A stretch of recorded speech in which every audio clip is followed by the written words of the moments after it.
നിനക്ക് ഒരിക്കലെങ്കിലും ഇങ്ങനെ തോന്നിയിട്ടുണ്ടോ? ആ ഒരാൾ നിന്നെ വേദനിപ്പിക്കുന്നു എന്ന് കൃത്യമായി അറിയാം, എന്നിട്ടും ആ ബന്ധത്തിൽ നിന്ന് വിട്ടുപോരാൻ നിനക്ക് കഴിയുന്നില്ല. നീ മോശക്കാരനായതുകൊണ്ടോ നിന്റെ കുഴപ്പം കൊണ്ടോ അല്ല ഇത് സംഭവിക്കുന്നത്. സൈക്കോളജി ഇതിനെ നോക്കുന്നത് വളരെ വ്യത്യസ്തമായാണ്. നാർസിസിസ്റ്റായ ഒരാളോട് ആകർഷണം തോന്നുന്നതിന് പിന്നിൽ നിന്റെ തലച്ചോറിന്റെ വളരെ സങ്കീർണമായ ചില കളികളുണ്ട്. അതെന്താണെന്ന് നമുക്ക് നോക്കാം.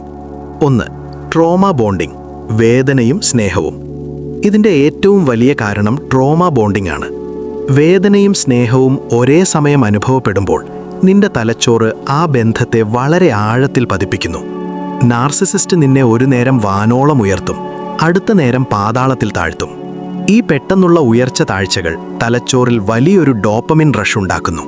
അതോടെ നീ അറിയാതെ തന്നെ ആ ബന്ധത്തിൽ കുടുങ്ങിപ്പോകുന്നു. 2.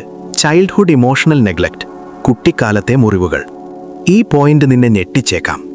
നീ കുട്ടിയായിരുന്നപ്പോൾ നിന്റെ വികാരങ്ങൾക്ക് വേണ്ടത്ര ശ്രദ്ധയോ പരിഗണനയോ കിട്ടിയിരുന്നില്ലെങ്കിൽ നിന്റെ മനസ്സിൽ ഒരു പ്രത്യേക പാറ്റേൺ രൂപപ്പെടും.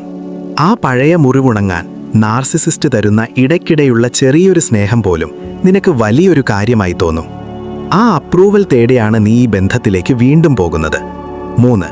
ഇന്റർമിറ്റന്റ് റീഇൻഫോഴ്സ്മെന്റ്, പ്രവചിക്കാനാകാത്ത സ്നേഹം. ഇതൊരു വലിയ കെണിയാണ്. ഇടയ്ക്കിടെ മാത്രം ലഭിക്കുന്ന സ്നേഹത്തെയാണ് ശാസ്ത്രം ഇന്റർമിറ്റന്റ് റീഇൻഫോഴ്സ്മെന്റ് എന്ന് വിളിക്കുന്നത്.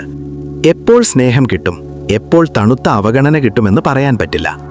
അപ്രവചനീയമായ ഇത്തരം കാര്യങ്ങൾ തലച്ചോറിന് വലിയൊരു ലഹരിയാണ്. ഈ പാറ്റേൺ നിന്റെ മനസ്സിനെ ആ ബന്ധത്തിൽ നിന്ന് പുറത്തു കടക്കാൻ അനുവദിക്കില്ല. 4. എംപത്തി ട്രാപ്പ്, കരുണ എന്ന കെണി.